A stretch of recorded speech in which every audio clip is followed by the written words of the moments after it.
उत्तराखंड में जब विधानसभा की सीटें 70 से 90 होंगी 2027 में, तो उत्तराखंड के लोगों को ये समझने की आवश्यकता है कि तब हिली रीजन्स में सीटें जो हैं वो 45 से 50 हो जाएंगी लगभग, और प्लेन्स में जो है वो 40 से 45 होंगी।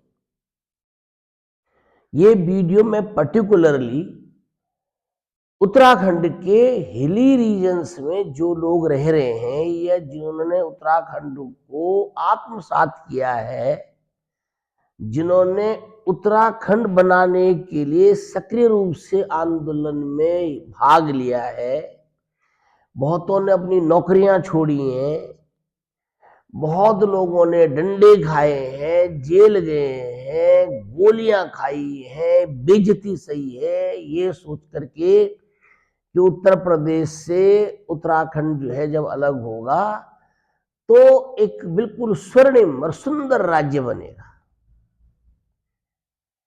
और मेरे भाइयों और बहनों, अगर हिली रीजन से माइग्रेशन का रेट जो है वो ज्यादा हो गया तो फिर 40 से 42 ही सीटें हिली रीजन्स में होंगी और बाकी सारी प्लेन्स में आ जाएंगी। और लड़ाई किस बात की थी कि हमने पहाड़ को बचाना है, हमारी राजधानी पहाड़ में होगी, सब कुछ व्यवसाय पहाड़ में होगा, और बिजली तो इतनी पैदा होगी कि पूरे उत्तराखंड को बिजली बेचने के से जो कमाई होगी उससे ही पूरे उत्तराखंड की इकोनॉमी चलेगी। लेकिन हुआ क्या, ये आप सब जानते हैं। तो खैर, आज मैं एक बहुत ही महत्वपूर्ण विषय पर बात करने जा रहा हूं और ये है डिलिमिटेशन। सरकार ने 2027 में लोकसभा का जो चुनाव होगा उससे पहले पहले डिलिमिटेशन की ठान ली है, और 26 में अभी जनगणना भी शुरू हो रही है, SIR तो चल ही रहा है, तो इसमें सीटें भी बढ़ सकती है। अभी तो 70 सीटें विधानसभा की उत्तराखंड में, लेकिन तब 90 हो जाएंगी ये अनुमान लगाया जा रहा है। लेकिन उस 90 में से 50% से ज्यादा सीटें प्लेन्स में आ जाएंगी। और मोटे मोटे तौर पर मैं कहूंगा, किसी को बुरा लगे भला लगे, लेकिन मोटे मोटे तौर पर मैं कहूंगा प्लेन्स के लोगों का, जिनका मूल पहाड़ नहीं रहा है, उनका उत्तराखंड से कोई लेना देना नहीं रहा। वो नहीं चाह रहे थे कि उत्तराखंड बने, लेकिन फिर भी बना। और आज स्थिति क्या है? तो इसलिए ये एक गंभीर मुद्दा है, और मैं ये चाहूंगा कि जो लोग भी मेरा ये वीडियो सुने, देखें, वो इलेक्शन कमीशन को एक लेटर जरूर लिखें। मैंने तो लिख दिया है, हो सके प्रधानमंत्री को लिखें, हो सके अजीत डोभाल जी के लिए लिखें, हो सके आप CDS साहब के लिए लिखें, हो सके आप मुख्यमंत्री के लिए लिखें, हो सके आप लखनऊ के जो हमारे उत्तर प्रदेश के माननीय मुख्यमंत्री उनके लिए लिखें। क्योंकि संविधान में जब भी कोई विधानसभा या लोकसभा की सीटों का निर्धारण होता है तो वो जनसंख्या के आधार पर होता है। पहाड़ों में जनसंख्या बहुत कम रहेगी, लेकिन वहां की भौगोलिक परिस्थितियां ऐसी हैं कि इलेक्शन कमीशन के पास ये ऑप्शन होता है, यानी कि हमारे संविधान में भी एक गुंजाइश है कि भौगोलिक परिस्थितियों को, विकट भौगोलिक परिस्थितियों को देखते हुए सीटें जो है भौगोलिक परिस्थितियों के आधार पर हो सकती हैं। यानी कि 90 में से 60-65 सीटें पहाड़ों पर ही हो सकती हैं अगर हम लोग अभी से ही प्रयास करें। वैसे मुझे उम्मीद है कि सरकार इस बारे में सोचेगी, क्योंकि मूल धारणा जो थी उत्तराखंड बनाने की वो यही था कि वो पहाड़ी राज्य होगा।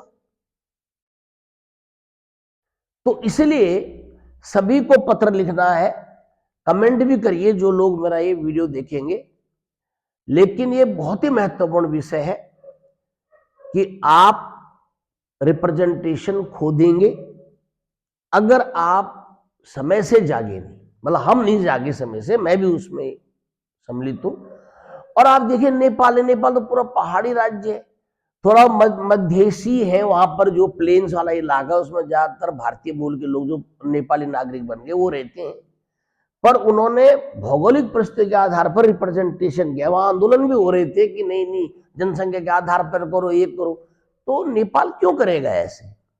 इसलिए वहां पर जो नेपाली पंचायत है, जो उनकी जो है राष्ट्रीय पंचायत है, जो उनकी संसद है, उसमें हिल का ही ज्यादा रिप्रेजेंटेशन है। तो ऐसी विधानसभा जो उत्तराखंड की होगी उसमें भी हिल का ही ज्यादा रिप्रेजेंटेशन होना चाहिए, बिल्कुल साफ सी बात है।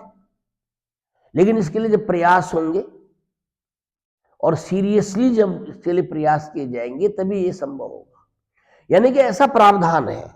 अब मैं ऐसा इसलिए बोल रहा हूं कि हिमाचल प्रदेश में तो जब हिमाचल प्रदेश बना था ही तभी वहां पर सब कुछ प्रदेश के हित में कर दिया गया था, लेकिन हम उसमें चूक गए, उत्तराखंड उसमें चूक गया।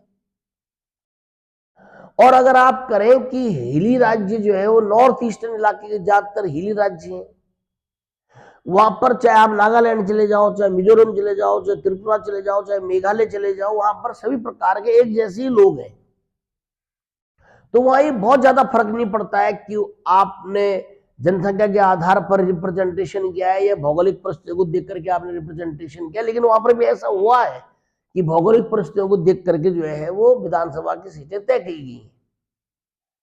तो ये बहुत बड़ा मुद्दा है और मेरी आपसे ये उम्मीद है कि आप इस वीडियो को ज्यादा से ज्यादा शेयर करेंगे, कमेंट में जरूर लिखेंगे कि क्या किया जाना चाहिए, अपने विचार व्यक्त करिए। अगर आपके पास इससे भी बेहतरीन आइडिया है तो आप उस एक सुझाव के रूप में मुझे दीजिए।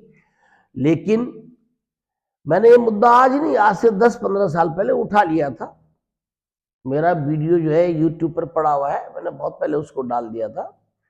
तो उसमें यही था कि भाई उत्तराखंड का जो परिसीमन हो या उत्तराखंड में जितनी भी हमारी एमएलए की सीटें हैं वो जनसंख्या के आधार पर न होकर के भौगोलिक परिस्थितियों के आधार पर ही होनी चाहिए। और ये प्रावधान किया जा सकता है, केंद्र सरकार चाहे तो कुछ भी कर सकती है।